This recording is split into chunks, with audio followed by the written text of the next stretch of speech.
in Bundy where Ron Goldman was lying, we probably would not think that was a big deal. Why? He visited the place. He was there, pick up the children, leave the children, and that there might be stray hairs lying around in the soil, falling from whatever reason. This would not be very significant. I wouldn't be standing here talking to you about it right now. But you have an unsoiled hair on the victim's shirt. That's important. And that makes the distinction. Because if it had been something he picked up from the soil, then you should have seen dirt in it. The fact that it was unsoiled means it was the result of contact between the defendant and Ronald Goldman that night during the murders.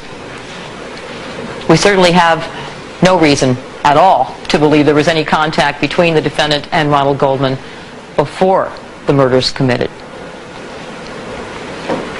We have something else on Ron's shirt. We have the blue-black cotton fibers. All right, so what's the big deal about that? Well, you recall that Mr. Diedrich found blue-black cotton fibers in 2 other places. And the blue-black cotton fibers that he found that shared the same microscopic characteristics as those he found on Ron Goldman's shirt were found on the Rockingham glove and on the defendant's socks. So what could that be? Well, clearly, those are fibers from what the defendant was wearing that night. You recall what Cato described. He was wearing the dark blue to black cotton sweatsuit with long sleeves. Now, a sweatsuit has banded ankles and is going to be in contact with your socks. Obviously, too, a sweatsuit, if you have an elastic ankle, exertion, you're going to pull the pants up. It's going to rub. There's going to be some friction there.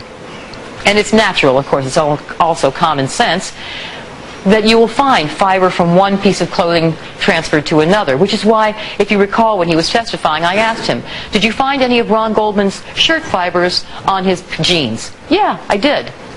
Not a surprising thing. Very common. Same thing happened with the defendant. And when he had contact with Ronald Goldman, when he attacked Ronald Goldman, he left fibers from what he was wearing on Ron Goldman's shirt. And when he went to in wearing that sweatsuit over those socks, he left fibers on those socks. And in having maybe the Rockingham glove in his pocket, when he was running down the south pathway, picking up fibers from it, from his clothing, when the glove fell out, it still had the fiber from his clothing. And that's why you have those fibers sharing the same microscopic characteristics with all the tests he performed on them, there were quite a few, in those 3 places, going to the crime scene, the south pathway, and the defendant's bedroom. So with this piece of evidence, we've tied the defendant to the murders, and this link carries us from Bundy clear into the defendant's bedroom in Rockingham.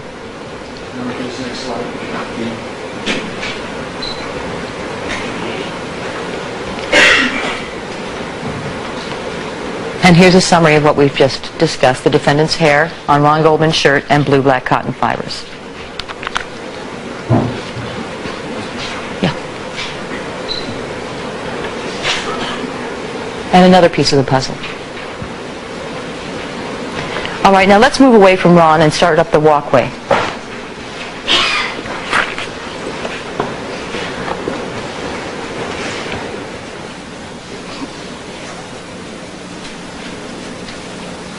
I'm going to direct your attention to the board.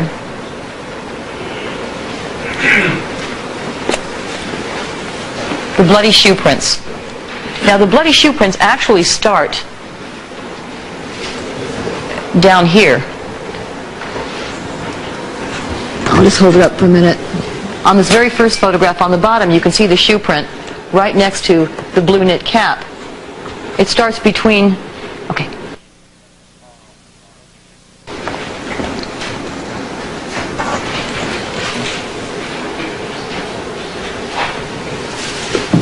And those bloody shoe prints go all the way down the walkway till you get to about halfway when they fade out. This is another important piece of evidence that proves the defendant's guilt. The shoe prints are all size 12.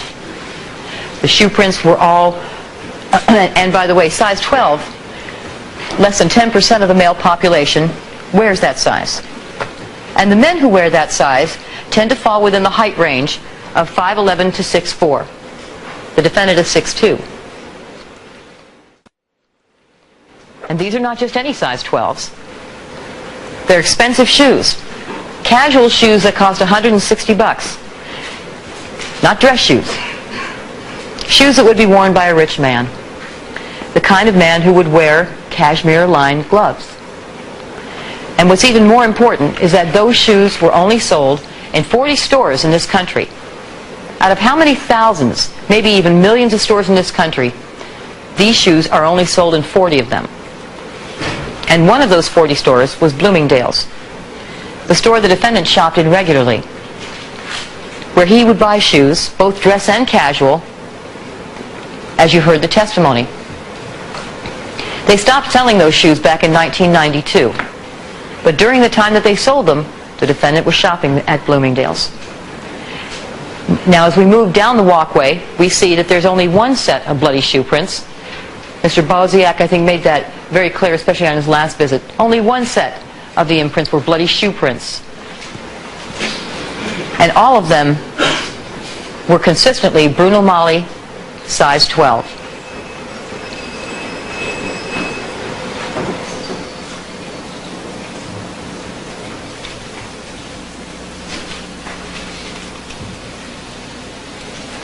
And there's the summary.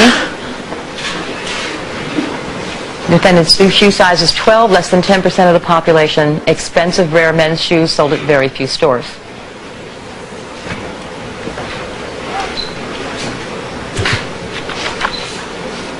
And another piece of the puzzle. Now we look to the left of the bloody shoe prints, and we see the blood drops on the walkway. These are the blood drops left by the murderer. I've already talked to you about that, and it's clear because they go all the way alongside to the left of the bloody shoe prints down that walkway. 5 blood drops, all of which match the defendant. Now, of the 4 inside the gate, 4 on the walkway that is inside the gate, all 4 were done with PCR. 1 was also done with conventional serology. You recall there was testimony about that from Greg Matheson. But all of them match the defendant. As we get to the rear gate, we see that there's more blood. And this blood also matches the defendant.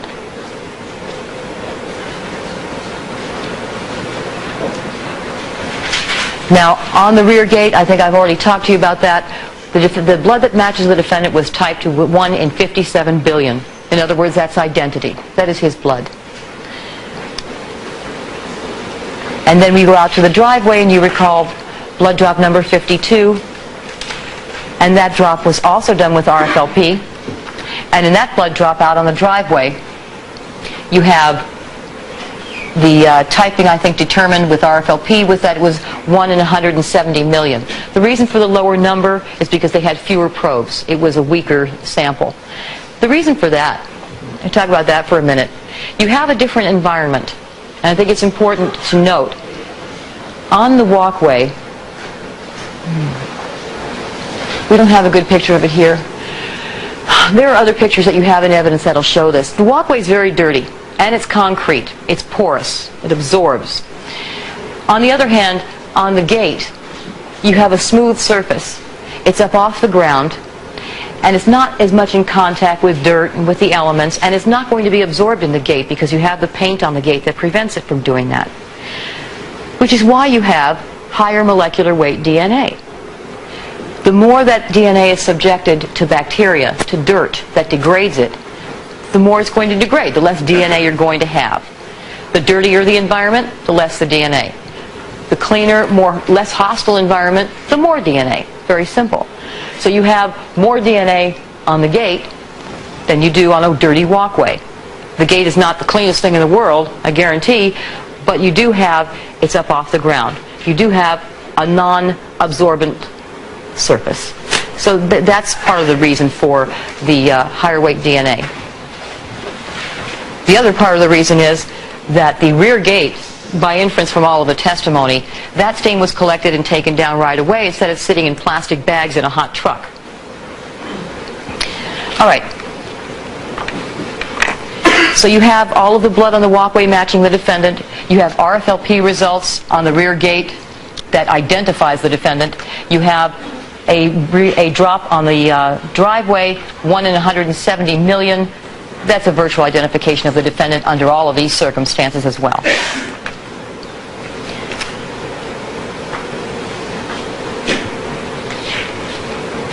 And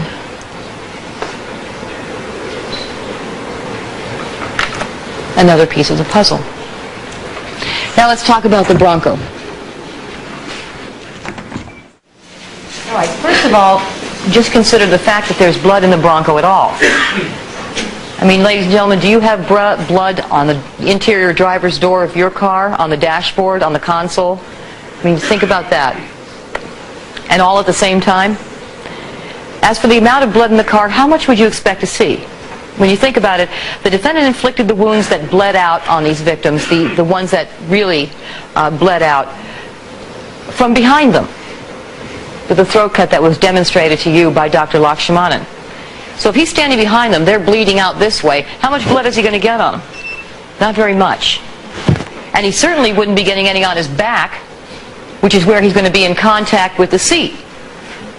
It's his back and the back of his legs. No. Then he bled it all on his hands from touching. So the blood that you see in the Bronco is actually, logically speaking, where you'd expect to see it, from a cut hand or from a bloody glove that's dropped down next to the console. It's the amount you'd expect to see, it's where you'd expect to see it, given the circumstances of this case.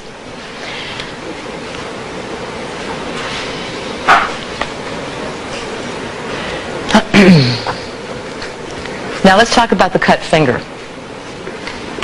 Look at where we found blood on the door. You found blood inside the well of the driver's door handle, and you found some closer to the driver's window. This blood in here, in the well of the driver's door handle inside the car, how do you get that blood there? Think about where you'd have to put your hand. Think about where you'd have to be sitting when you put your hand there. When you get out of the car, if you're seated in the car, in the driver's seat, and you need to open the door to get out, that's what you do. You put your hand in the door handle to open it in a seated position. So that blood got on there after when he drove back from Bundy with a bloody finger to get out of his car. That's the only position you could be in, to get the blood in the well of that door handle like that. Because to get it there, you're opening the door. And to be opening the door from inside the car, you'd be seated in the car. So now we know yet another fact that shows that he was bleeding in that car long before he went out to get his cell phone from the Bronco to leave for the airport.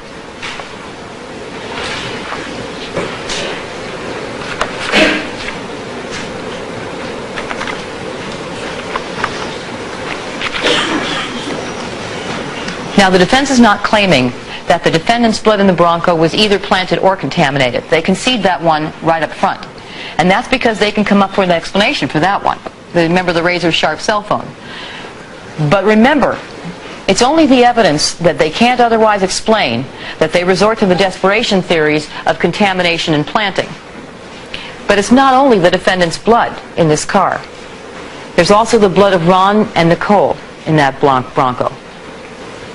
And there are other people who saw that there was blood in that car at Rockingham in the early morning hours of June the 13th. Recall another witness called by the defense, Officer Don Thompson, who was guarding the car and kind of taking care of business at Rockingham. He saw the blood in the Bronco as well. Now, you may remember that the blood on the console was initially collected. By the console, I mean the area here marked by the number 31. This number tag, it's in between the seats. Testimony was that Dennis Fung collected blood from that console on June the 14th at the print shed. That was before it went to Vertel's, that tow yard where it seems that everybody and his brother went to look at that car. Before it went there, Dennis Fung collected that blood.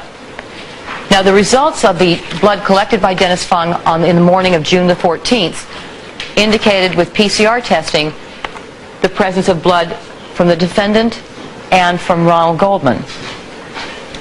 And it indicated that the response it was mostly the defendant's blood in that mixture. Now, you heard all the testimony about the insecure conditions at Vertel's and how the car was kept unlocked because they didn't have a key for it. And you may remember that the Bronco had to be towed from Rockingham because early in the morning when the police had contacted the defendant, if you may recall, Cato testified that the detectives asked him for a key to the Bronco because it was locked, they couldn't get inside it, and he couldn't find a key. And you may also recall that there was testimony indicating that the car had to be towed because it couldn't be unlocked. They didn't unlock it until the 14th when they had to do that with a Slim Jim. Basically had to break into it. Well, after the Bronco left Vertel's, I think it was about a month later, it went to a more secure location, and at the request of the defense, an examination of the Bronco was conducted in their presence. And Michelle Kessler told you of how she saw that Dennis Fung had not collected all of the blood off the console. And she said, let's collect the rest of it. So they took the console out, and Greg Matheson actually swatched the remaining blood off the console in the presence of the defense experts. And that was on, I believe, August 26th, either August 26th or September 1st. Now that blood that he swatched on either August 26th or September 1st in the presence of the defense did not go through LAPD testing at all. That blood went straight up to the Department of Justice for testing. And it came back with an RFLP match that you heard late in the trial. RFLP meaning we had more DNA in it. And we were able to say, we were able to match the blood again to the defendant and Ron Goldman. That's very important for two reasons. Number one, it shows you that it is not so easy to contaminate DNA. It's not so easy to contaminate blood. Even though that console sat there in the Bronco at Vertel's, where everybody had to go and check this Bronco out, the results that were obtained on the morning of the 14th before it went to Vertel's are the same as the results that were obtained about 2 months later, 2.5 months later. So it tells you also that PCR testing is accurate. But of course, even more importantly, it tells you that Ron Goldman's blood is in that Bronco. And there's no reason for his blood to be in that Bronco, an RFLP match, unless the defendant committed the murders and had the blood of Ron Goldman on him to swipe on that Bronco.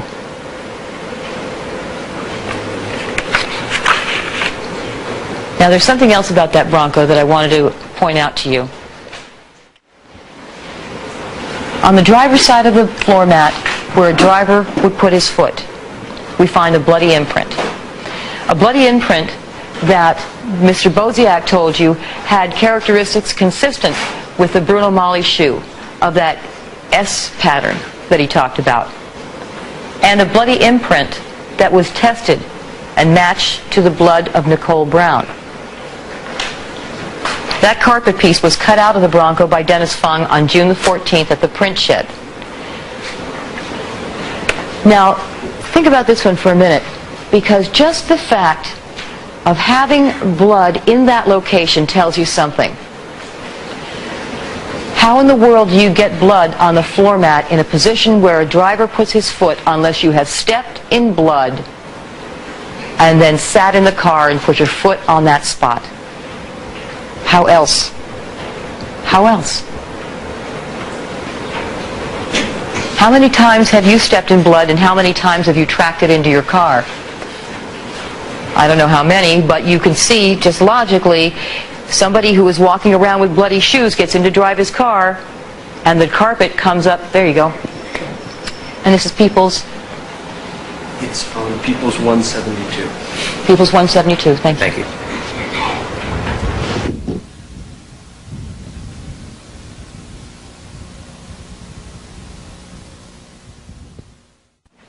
I'm going to ask Jonathan to point it to you. You can probably see it though. Do I use the laser? Oh, great. This is easier. Look. See right here?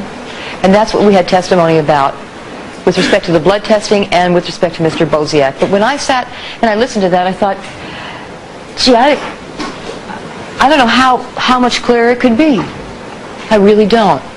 You have the bloody shoe prints going down the walkway, understandably on concrete, a hard surface. They fade out.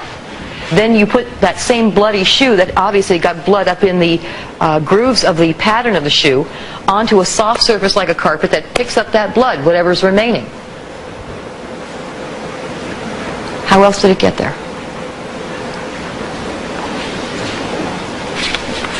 And those bloody shoe prints that lead away from the bodies of Ron and Nicole reach right into the defendant's Bronco.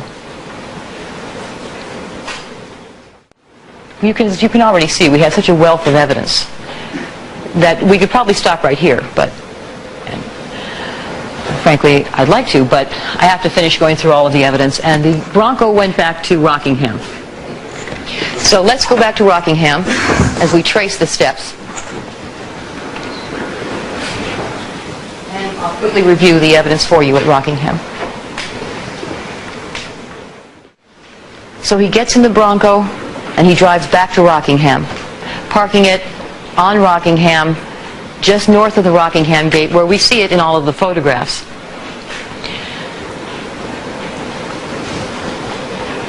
Now, as I've described earlier, the defendant runs down the south pathway, and you're thinking to yourself, why? Why would he do that? And I talked to you about disposing of the knife. Really common. Murderers want a weapon. They think that's the one thing that can nail them. He's running back to that rear lot. He never gets there because he crashes into the air conditioner, dropping the glove. Why would he need to put the knife on his own property? You're thinking, why not drop it in a dumpster on the way home? Doesn't that make sense? Why not? Why would you want to do that? Leave it on your own property or bury it on your own property. He can't. He can't because he's famous. If someone sees him hanging around near a dumpster on that night of all nights, at that time of all times, dropping something into a dumpster, they're going to recognize him. And he's going to have a witness. A witness who's going to put him very close to the scene of the crime at the very wrongest time he could be there, right after the murders. He can't dispose of evidence in public. Every move he makes is noticed. So he's got to find a private place, and that's the one that makes the most sense. And he doesn't have a whole lot of time to get real creative here. So what do we find on the Rockingham glove, the one he dropped? We find everything. Everything. We find fibers consistent with Ron Goldman's shirt. We find the hair of Ron. We find the hair of Nicole. We find the blood of Ron Goldman. We find the blood of Nicole Brown. And we find the blood of the defendant.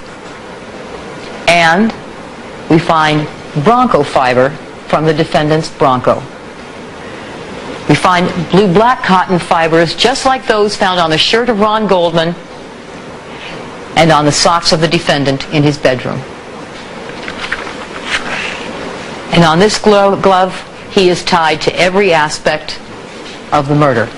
To Ron Goldman, to Nicole Brown, to the car.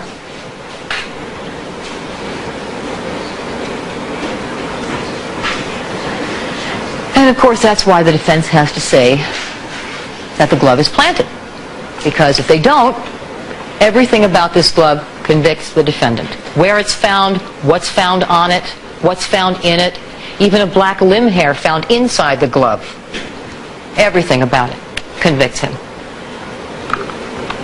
Even though the planting theory is ridiculous, when you think about it, you give it a little rational thought and you realize it's absurd. Whatever you think of Mark Furman, nobody thinks much of him. He couldn't have done this. Why couldn't he have done this? It's not just the fact that all the other officers who were there before him saw only one glove. Think about what he knew. at the time he went out to the South Pathway. He didn't know whether or not there were eyewitnesses to the crime that would say somebody else did it. He didn't know if there was going to be someone who said, I heard voices. They weren't his. They weren't Mr. Simpson's. He didn't know if the defendant had an airtight alibi and had maybe left on the 9 o'clock flight to Chicago. He didn't know any of that. What he could have done by planting evidence has been wrong and completely fouled up the solution of the case, because he's doing something like that without knowing anything about the case, subjecting himself, think about his own self-preservation, to an incredible felony. He's in big trouble, and all that has to happen is that an alibi is proven or an eyewitness comes forward, neither one of which he knows anything about. They could be out there for all he knows. He probably thinks they are. So think about that when you consider this theory of the defense. You know, I mean, it's like dismissing logic and reality and reason all at once. Throw them out the window. Because nothing makes sense about that theory. Nothing from even Mark Furman's point of view.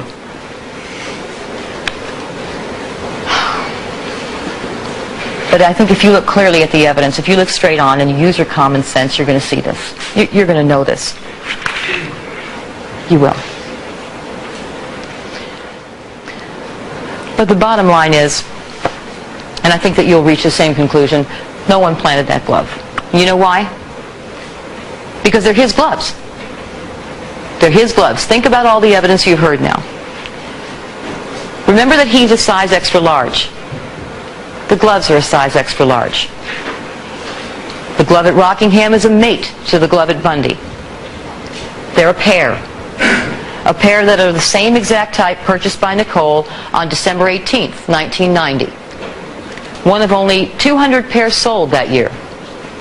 Gloves that are cashmere lined.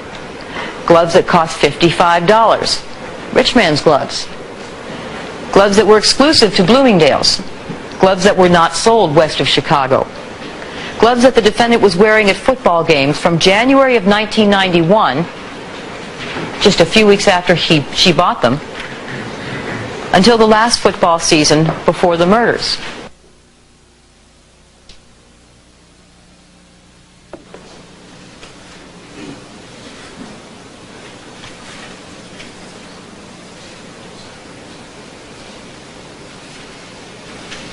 Now, you'll recall that there was a photograph that was shown to you.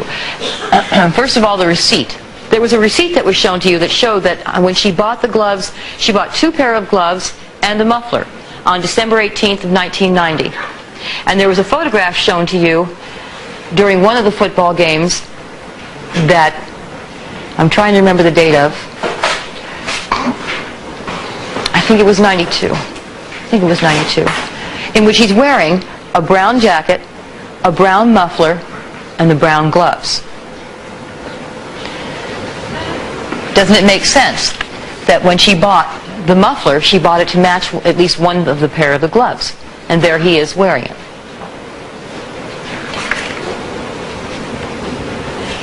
And you see him wearing those gloves in the photographs that we showed you right up until the last football season before the murders. And the gloves you saw him wearing in all of those pictures that we showed you at all those football games are the gloves that you have right here in evidence in this courtroom. You have testimony that was taken on this photograph. You see the muffler, the jacket, the glove. Mr. Farrell, was this? I believe it's 614. Thank you. I think it was January of 92. If you need to have that reviewed for you, it's in the testimony. Okay. Now, I know that you recall the glove demonstration when the defendant put the gloves on, the crime scene gloves on. Now, he mugged for you, and he tried to act like it was real difficult. Now, there's something interesting about these sock stains that perhaps was not made clear during the testimony. I want to bring it out now because it is very important to this notion of planting. Gary Sims testified, and when he did, he told you about the fine spatter that he found above, on sock A, that he found above the Nicole Brown stain on sock A. Little dots, I think he said there were like 10 of them above the Nicole Brown stain. And on sock B, he found little tiny spatter between the stains, 2 Nicole Brown stains on sock B. Little fine spatter, kind of like the little spatters you would get when you stepped in a puddle or a pool of blood. Mr. McDonald didn't want to talk to me about those little spatters. You know why? Because that little spatter proves to you that nothing was planted here. That blood got on his sock because he was wearing it at the crime scene when he was committing the murders, stepping in pools of blood. That's how that blood got there. And that's why you have that fine spatter. And as I've told you, now there was a smaller stain. I think there were 2 smaller stains of Nicole Brown that were only good enough for PCR testing. And there was 1 large stain that was good enough for RFLP testing. And the testimony gave us the fact that you'd have to look through 6.8 billion people to find the blood type of Nicole that was found on that sock. And of course, once again, that's identity. We have proven it's hers and only hers on this planet that was on that sock.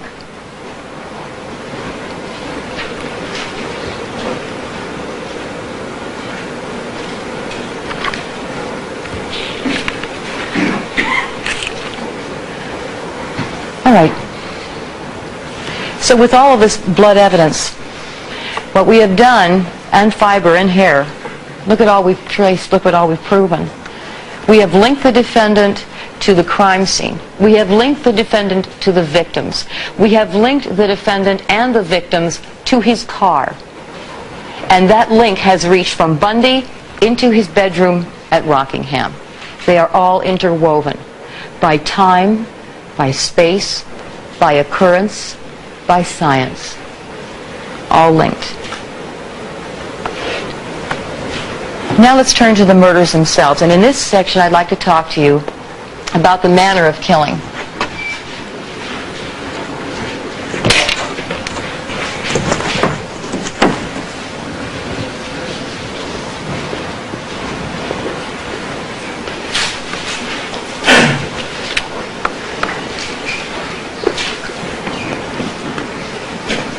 All right, in this section, I'm going to talk to you, I'm not going to start this way, but ultimately I'm going to talk to you about the law of homicide.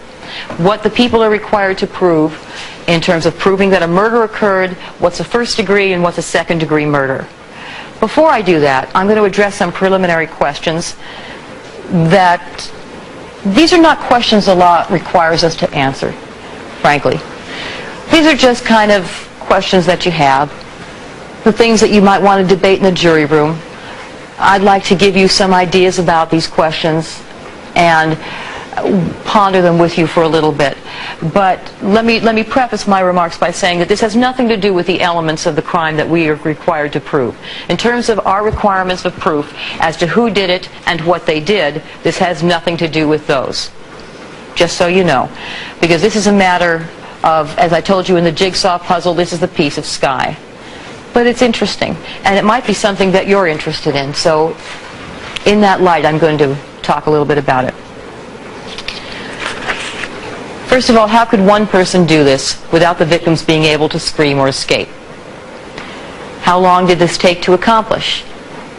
What about these murders leads us to believe that it was committed by only one person? Okay, I'll start with the last question first. First of all, if someone else was involved, that certainly does not mean that the defendant didn't do it. It just means that he didn't get anyone to help, that he got somebody else to help him. It doesn't necessarily mean he didn't do it, though. I'm not saying that he did. I'm not saying that there was a second person there. I'm just saying that that alone doesn't mean anything. But secondly, first of all, if someone else was involved on a purely basic level of observation, look at the nature of the wounds inflicted to each victim. And I don't mean look physically, because I'm not going to show them to you. But I mean, you can probably remember. The nature of these wounds, you know, as I watched the testimony, I thought, only one person could have done this, because they killed the same way. The stab wounds to the back of the head, the coup de grace slash to the neck, the targeting of the neck that way. The style of killing is the same. It's just a layperson's observation, but it's kind of a practical, common sense thing. The murders look the same. You also heard a great deal of testimony concerning the murder weapon, whether it was single or double-edged, remember that? And whether all the wounds could have been inflicted by a single-edged knife. This is also information that goes to the determination as to whether or not you have one or two killers, although I must say, two killers could have two single-edged knives, because you can't tell I don't think you can, or there was no testimony indicating whether you could match a particular knife to a knife wound. Dr. Lakshmanan testified in this regard that all of the major wounds were inflicted by a single-edged knife. He indicated to you also that there were certain other wounds, lesser wounds, in which he couldn't tell whether it was made by a single or a double-edged knife. But it would seem to make sense that if all of the major wounds are made with a single-edged knife, why would you come in there then with a double-edged knife just to do the little ones?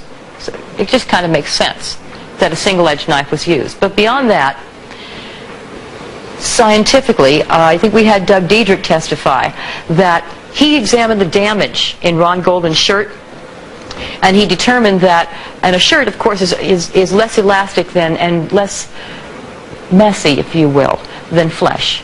And he was able to see the damage in the shirt and see that it was the knife, that the cuts in the shirt were made with a single-edged, very sharp knife, which tends to support and corroborate what Dr. Lakshmanan said.